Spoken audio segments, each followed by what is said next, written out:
வணக்கம். Central Island Toronto நகர மத்திக்கு அண்மையில் உள்ளது சென்ட்ரல் ஐலண்ட். இங்கே கப்பலில் தான் செல்ல வேண்டும். 15 நிமிட கப்பல் பயணத்தின் ஊடாக இங்கே நீங்கள் செல்லலாம். கப்பலில் செல்லுகின்ற போது அதிகளவான மக்களை ஒரே தரத்தில் இந்த கப்பலில் ஏற்றி செல்லுகின்றார்கள். கப்பலில் செல்லுகின்ற போது நீங்கள் டொரண்டோவின் சிஎன் டவர் மற்றும் அழகிய வான் உயர்ந்த கட்டிடங்களை அழகாக பார்க்கக்கூடியதாக இருக்கும். இங்கே நிறைய சுற்றுலா பயணிகள் மற்றும் கனடாவின் வேறு இடங்களில் இருப்பவர்கள் இங்கே தினமும் வருகின்றார்கள். காலை 10 மணிக்கு முன்னர் இங்கே செல்வதுதான் சிறந்ததாக இருக்கும்.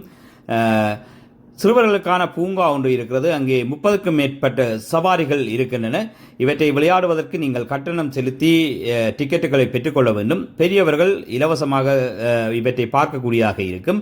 இந்த பூங்காவுக்கு உள்ளேயே ஒரு சிறிய மிருகக்காட்சி சாலையும் உள்ளது. இங்கே குறிப்பிடத்தக்க சில மிருகங்கள் இங்கே இருக்கின்றன. அவற்றையும் நீங்கள் பார்வையிடலாம்.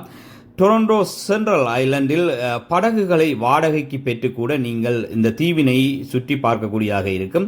இன்னும் நீண்ட நிலப்பரப்பு என்பதனால் நடைபாதைகள் இங்கே இருக்கின்றன. அதேபோல துவிச்சக்கர வண்டிகளை நீங்கள் வாடகைக்கு பெற்றுக்கொள்ளக்கூடியதாக இருக்கும். அழகிய பூங்காவாகவே இது இருக்கிறது. நிறைய மக்கள் ஒவ்வொரு நாளும் வருகின்றார்கள். இங்கே அழகிய கடற்கரையும் இருக்கிறது. இந்த கடற்கரையில் நீந்தக்கூடியதாக இருக்கும். அதே போல நாங்கள் சென்ற இந்த நேரத்தில் இந்திய மக்களினுடைய மிகப்பெரிய நிகழ்வாக ஹரே கிருஷ்ணா நிகழ்வு அங்கே இடம்பெற்றது.